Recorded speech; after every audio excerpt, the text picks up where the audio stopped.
my god. Yo, you guys. This is Blacklist to the Abyss, alright? And this is my review for Nobunagun, Episode 2, alright? And I told myself I wasn't going to review anything this season, okay? I'm already reviewing too many things, and I'm dropping a couple too, alright? So, I told myself I wasn't going to review any anime this season, but I I actually have to review Nobunagun. Like seriously, this I'm fanboying so much over this anime. I had to review it. I had to. All right, there's so much awesomeness and epicness about this anime. All right, I admit that the first half of episode 1 is kind of meh. Same thing with the second half of this episode, but you know, who cares? Seriously, all right. The fight scenes are like so epic that it completely overshadows everything else.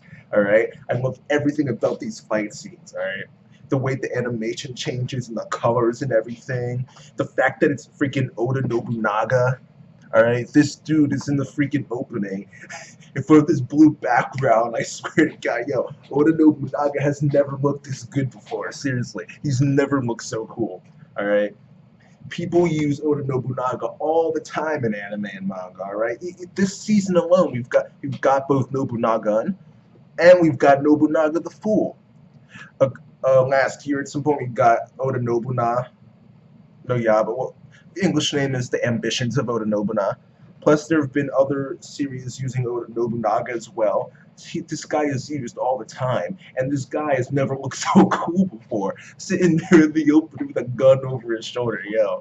These guys, Oda Nobunaga is supposed to be using freaking swords and crap.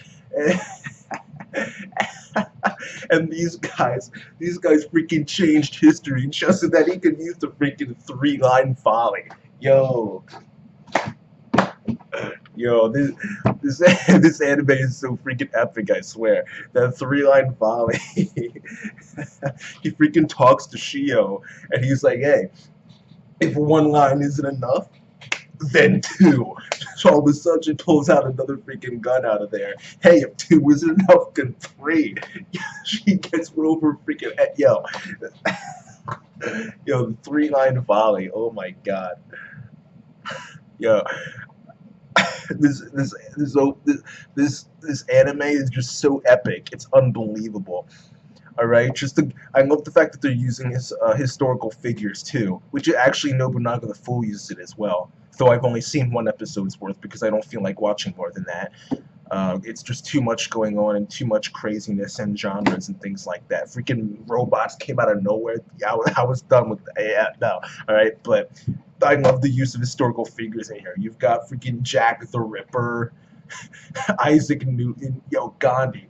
This dude Gandhi, man, yo. I thought at first I saw that Gandhi was one of the guys in here, and I was like, yo, wait, that's not a good idea. Using Gandhi for freaking action anime, that makes no freaking sense.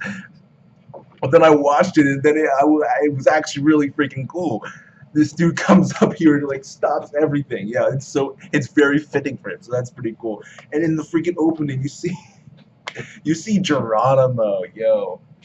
Geronimo, this dude, I can't wait till this dude comes in. He's gonna be coming in there with freaking bows and arrows and crap, shooting them. His arrows are probably gonna freaking pierce the heavens like Simone from Gurren Lagann. Like this dude, I can't wait to see that guy. Plus, who else is in the opening? I don't even remember. Galileo was in there. That'll be interesting. And a bunch of others. Like I love the use of historical characters in here. All right, and I love the way they're actually used in the series too. The way this episode starts is with Shio going crazy, shooting up those something objects. I don't even remember what they're called. I'll just call them objects for now. Outer objects, I'll call them, because that's what Dogu's. later. The point is, Chio is in there going crazy, shooting all these guys, and then freaking apparently the recoil is too much for her. So eventually she starts missing all the time, and her freaking teacher shows up, yelling at her and Asao to like get the safety. You can't see that freaking Asao's unconscious next to Jack the Ripper. He can't see that Chio's got a freaking huge freaking gun shooting all these things down. This guy ends up getting targeted. Newton and Gandhi have to come in. Newton just shows up with a freaking boot. Boom, just stomps one of these things. 5 Gs. Yo, that was so freaking epic. Yo, I love all these guys. And Gandhi's just sitting there the whole time. Boom, protecting them all. Like, yo, he's got the freaking ultimate defense. All right, freaking even Gara's thinking like, oh, how did I get through that? All right, yo, these guys are all so freaking awesome. Jack the Ripper's like the lamest one right now. He hasn't done anything but lose. Like, yo, what even happens after that? She decides to, like, she starts telling them what to do because she's the only one with actual offensive power at the moment. Because the way Newton's, she doesn't really control. Her boot is pretty much Wabisuke in Bleach.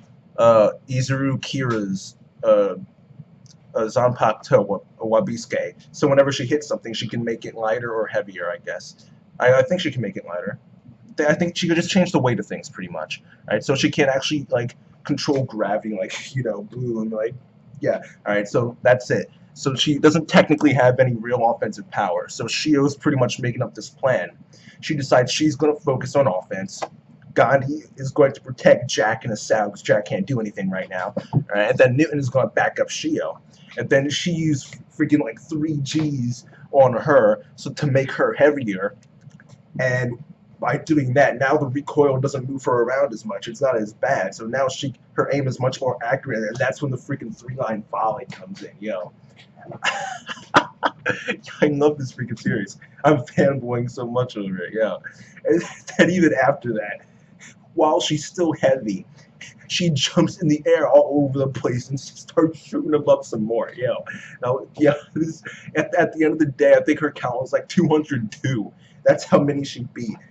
And at the end, there was like this 2 left. One ends up turning into this balloon thing. Another one stabs it. Blah blah blah. Gandhi freaking like steps in front of him, like, no violence here. He puts his hands up and blocks it all.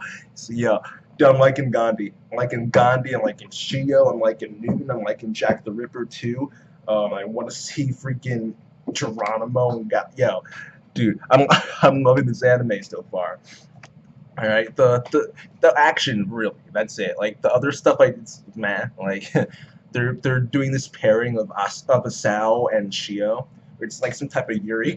Like I'm not like into Yuri or anything, but it's not gonna make me stop watching the series or dropping or anything. I mean, well, I don't mean like legit Yuri. I mean like a female relationship like Naruto and Sasuke, or Ichigo and his friends, Luffy and his crew, you know, like, stuff like that, you know.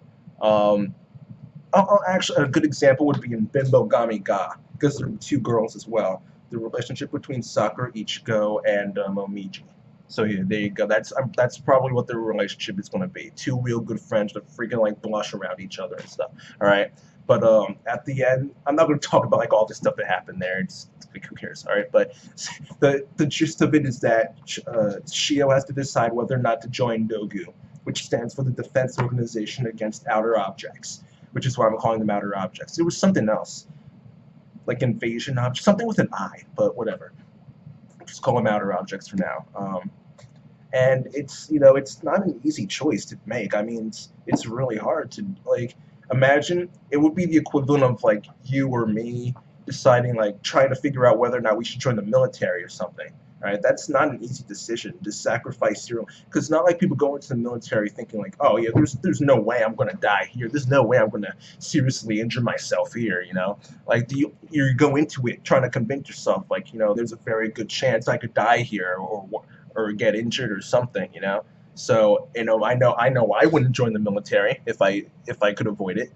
Like if there's a draft or something, there's not much I can do. But you know, I like willingly. There's no way I would just up and decide to join the military. There's no way I would do that. So it's a tough choice. I know most of us wouldn't either, right? So it really is a tough choice. But in the end, she actually decides to do it, which she has to because she's the main character. But yeah, um, that's that. She ends up deciding to join Dogu, and that's that. The next episode preview, we can see that she gets like some instructor to train her, to give her actual training. And there's this weird scene where the teacher's like undressing her or something like that. Apparently this girl's got boobs. I think every time I saw in the freaking anime, she was like this. So I don't know where those things came from. They grew faster than freaking chia pets. Like seriously, I don't know where those things came from, but apparently she has them. But hey, well, all right, I won't complain about it. But yeah, yeah, that's pretty much it. The first half, I don't care what anyone says, that was freaking awesome. Right? 3-line volley. That's all you gotta see. Freaking 3-line volley, and it's automatically freaking awesome. All right, 3-line volley. All right, the first half was awesome. I'll give the second half a 7 out of 10 because it was like kind of showed how difficult of a choice it was and how other people don't understand what it is she's going through. Plus, it developed a relationship between her and Asaf. So overall, I'll give the episode an 8.5 out of 10. But yeah, that's it, you guys.